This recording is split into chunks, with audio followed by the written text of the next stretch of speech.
Mais bien avant, on va prendre la direction de Donka. Avec vous, Mamadou, plutôt Boubacar Banyan Diallo. On parle de sous-utilisation des subventions et de manque de maintenance à Donka. Et dans la foulée, hier, on a appris que le ministre Pété Diallo, le ministre donc de la Santé, est dans tous ses états, très en colère. Écoutez, je pense que le ministre doit avoir ses raisons parce que vous vous souvenez qu'il y a environ 2 mois et demi, il y a eu un gros tapage médiatique sur les changements que l'ouverture, sinon la rénovation de l'hôpital Donga allait apporter dans la prise en charge des malades. Et donc si aujourd'hui il constate des manquements, des failles aussi vraiment honteuses dans le fonctionnement de cet hôpital, je me dis que est-ce qu'en amont, on ne lui avait pas vendu un écran de fumée?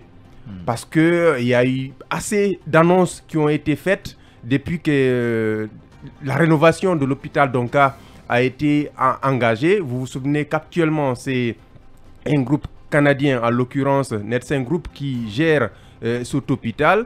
Et l'inauguration a été faite en grande pompe par le président de la transition. On avait laissé croire aux Guinéens qu'ils n'auront plus besoin, si vous voulez, de se rendre à l'étranger pour faire des soins. Et donc, je salue d'abord, si vous voulez, le déplacement du ministre. Parce que s'il ne s'y était pas rendu, peut-être qu'on ne lui aurait jamais dit qu'il y a ces problèmes qui persistent à l'hôpital Donka. Et la santé commence d'abord par l'hygiène. Et si l'hygiène n'est pas là, je me demande plutôt quels soins peut-on apporter à un malade. Et encore qu'on parle peut-être de sous-utilisation des montants alloués à l'hôpital. Il a parlé de 24 milliards si je ne me trompe pas. Et donc, parmi ces sous, environ 10 milliards n'ont pas été décaissés. Je ne sais pas pourquoi. Est-ce que c'est un peu la hantise, sinon peut-être la paranoïa de la CRIEF qui envahit tout le monde au point que même si on te donne 500 francs pour te dire qu'il faut le dépenser pour régler telle problématique, tu te dis, bah écoute, si je le fais, est-ce que demain des auditeurs ou bien la CRIEF ne sera pas assez trousse? Donc de toutes les façons, je pense que le problème a été soulevé.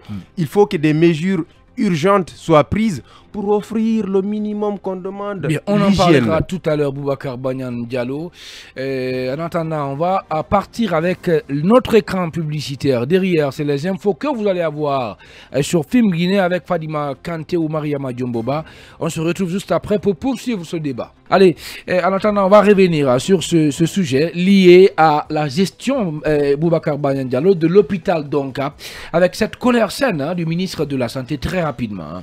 Oui, je pense que j'avais développé un certain nombre d'aspects sur cette problématique qui a été signalée par le ministre. Je disais donc, pour conclure un peu mon analyse sur cette situation, dans un hôpital, la première des choses qu'on puisse apporter aux malades, aux patients, c'est vraiment le minimum d'hygiène. Donc si les toilettes ne sont pas propres, je comprends parfaitement la colère du ministre. Donc je pense qu'il faut prendre des mesures urgentes pour changer cette situation. Encore que Donka, c'est vraiment la vitrine hospitalière du pays.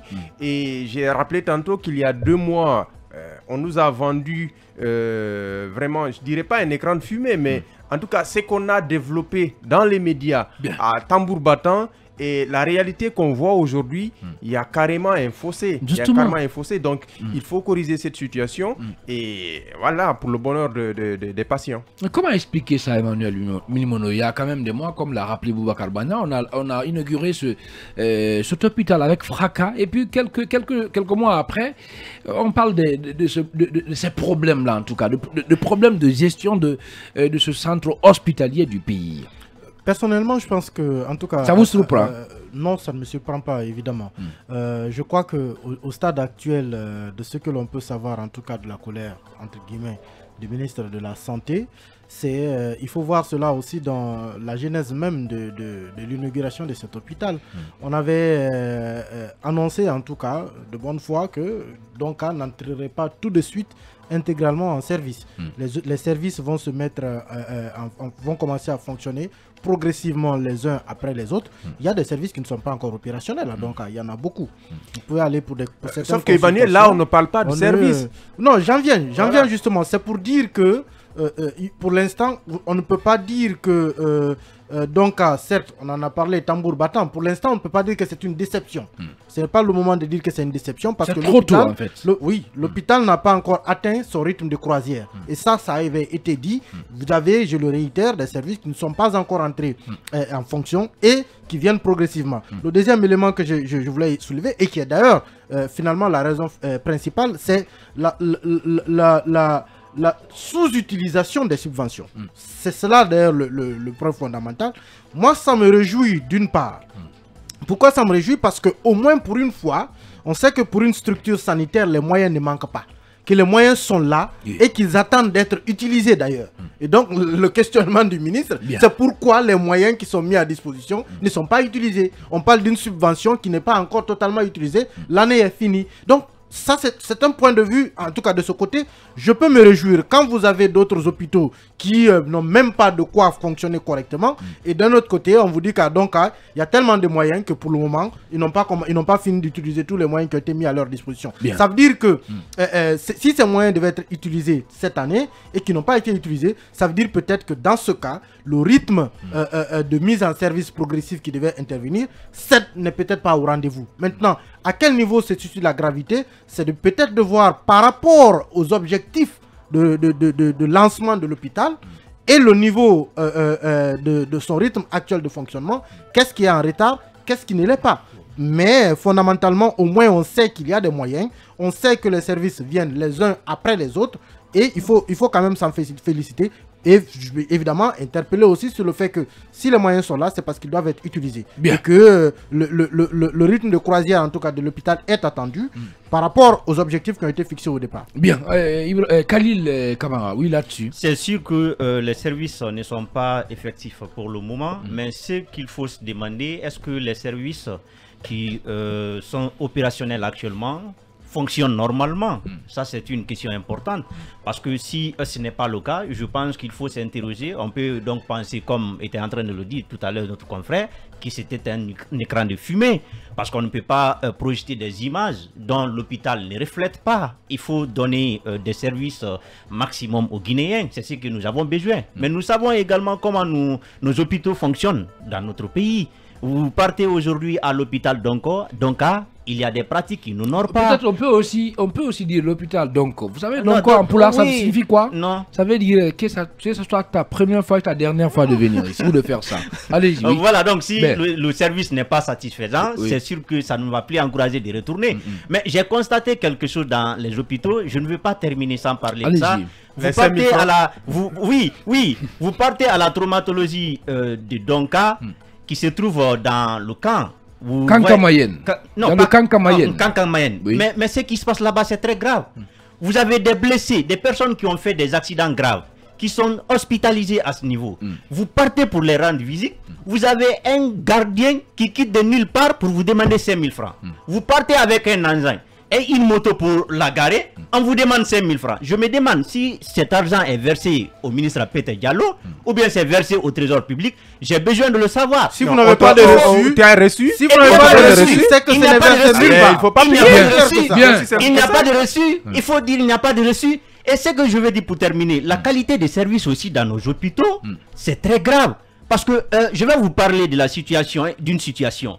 Le cas de notre confrère Boukabari. Vous savez que Boukabari, il a été hospitalisé, il souffrait d'une gastrite antrale. Mais on lui a prescrit, on l'a soumis à un traitement d'anti-hypertenseur qui a aggravé sa situation.